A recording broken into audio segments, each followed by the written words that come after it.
All right, we're back to discuss The Revenant, and if you saw our review, we recommended it. Hopefully you've gone out and seen it, because it's really worth seeing in theaters, worth checking out. And, there's not a lot to spoil. I mean, honestly, the story is pretty much what... It's a revenge plot, and guess what happens? Revenge. The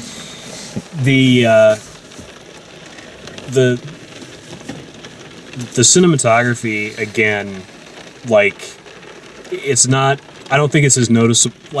it was noticeable in Gravity, but it wasn't quite as noticeable as, Birdman, where it pulls off that feeling like you're watching one continuous take for the entire film.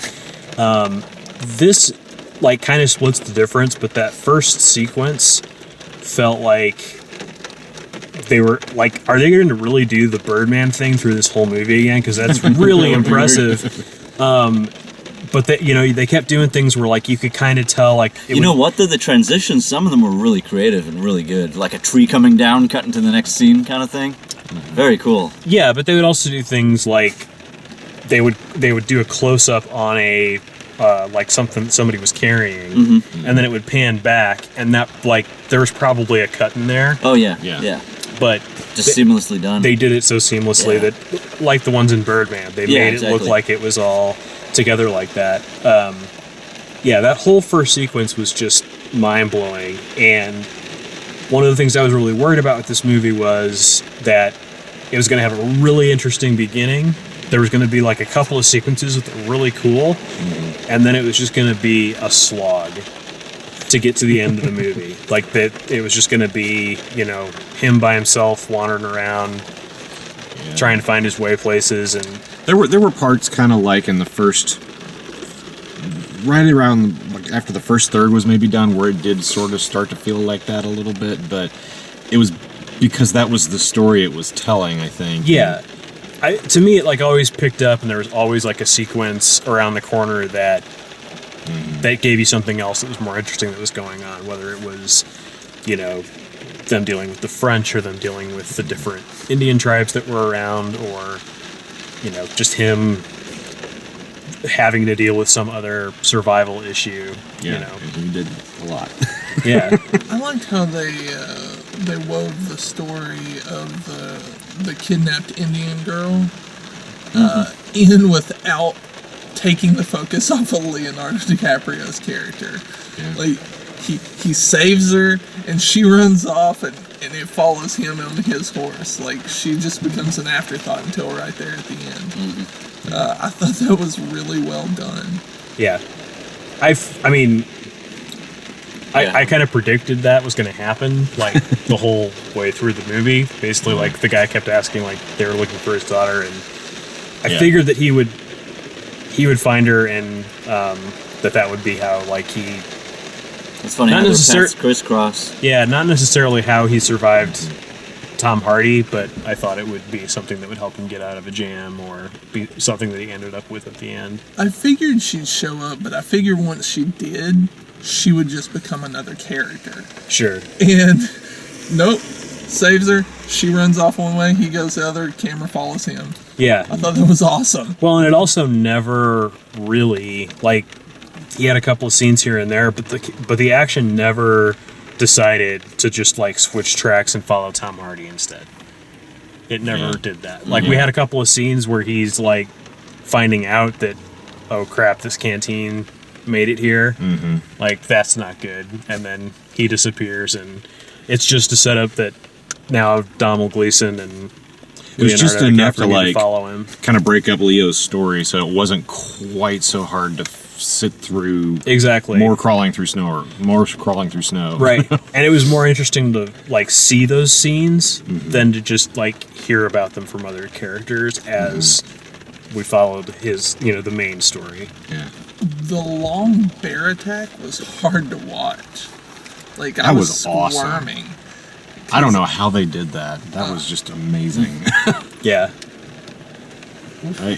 Just the special effects. I don't know. They had to be a mix of practical definitely. There was one part where you saw the face of the bear. It was a little bit off, but the rest of it looked pretty when he came back a second time, I almost couldn't bear it. Yeah. It was so grisly. Sure. Okay, let's pause. You should all be ashamed of yourselves. But yeah, you felt the weight of that bear the whole way through that. Yeah. And when he lands on him at the bottom of the hill, like, and that's what I meant by the 'cause in sound is so typical good. fashion Like with this everything about it was just like so convincing. Well, and it didn't cut. Yeah. It just kept going. That's why I think gave you that feeling. Yeah. It's so well done. Yeah. The people next to me were like super squeamish, and I couldn't like get over the fact that they were sitting through the movie. But Strong movie. Yeah, because like every time he like even like just like pulled something back and showed like a wound, they were like flinching away from the screen. They were gnarly too. Like no, this When he took the this is drink gonna of be water and it came Like out the hole in his spurting out. mouth. Yeah. Yeah. bad. Yeah, and then he used gunpowder to clean it, like to close it up. Yeah. How about- Rambo style? The tauntaun. The tauntaun. I knew you were gonna say The that. tauntaun. I was so happy. Just cut open a horse and climb on the end. What are you gonna do? It's a blizzard. Just like Yeah, the Empire Strikes Back. Yeah. I really liked it, and I mean, the story is just nothing like you can sum up the story in like 30 seconds, but you can. That's what I was saying about like turning the sound off. Is that the movie is so beautiful and it's such a technical achievement Yeah. that you can watch it without. Like one of the things that occurred to me while I was watching the movie. Was there was a scene kind of early on where they were, I think it was when like the French were talking with the Indian guy and it turned out that he could speak French and there were all the subtitles and stuff like that. Yeah. And I thought, if this movie were all in a different language, It I would still was, like it just as honestly. much. I Even would the still like it English, just as much. even the English was really hard to follow. Well, Tom Hardy was really hard to follow because he always comes up with, Yeah. I mean, you had to really pay attention to, and from that standpoint, it could have been a silent film. yeah. There know. were a few And you have my permission to die, Batman. I mean, what's your name again? There were a few scenes, and I don't know if it was just technical problems in the theater or not, but the dialogue didn't match up with the way their mouths were moving. And that happened with Leo, Tom Hardy, and all the Indian characters and the French characters and all that. It wouldn't happen in every scene, but it was just interspersed throughout the movie that all of a sudden the track wouldn't match up. I didn't notice that. Normally, that kind of stuff really like sticks out to me.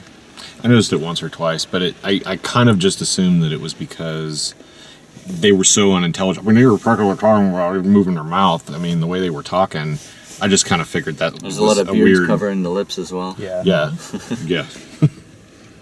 Well, and like large chunks of their throat and Flesh and things missing. bear hides and Stupid bear. Natalie Dormer was really good as the bear, though. yeah, she was. Yeah. And I, by the way, I can totally see like all the jokes about the bear rape. Like it was hard not to have those in the back of my head because of the way it was shot. There was one particular shot where I was like, "Is he really gonna?" Okay, all right. This was a better Forest movie than The Forest, Oh God, yeah. by far. It was a better water world than the forest. It was a better everything than the forest. Waterworld was amazing.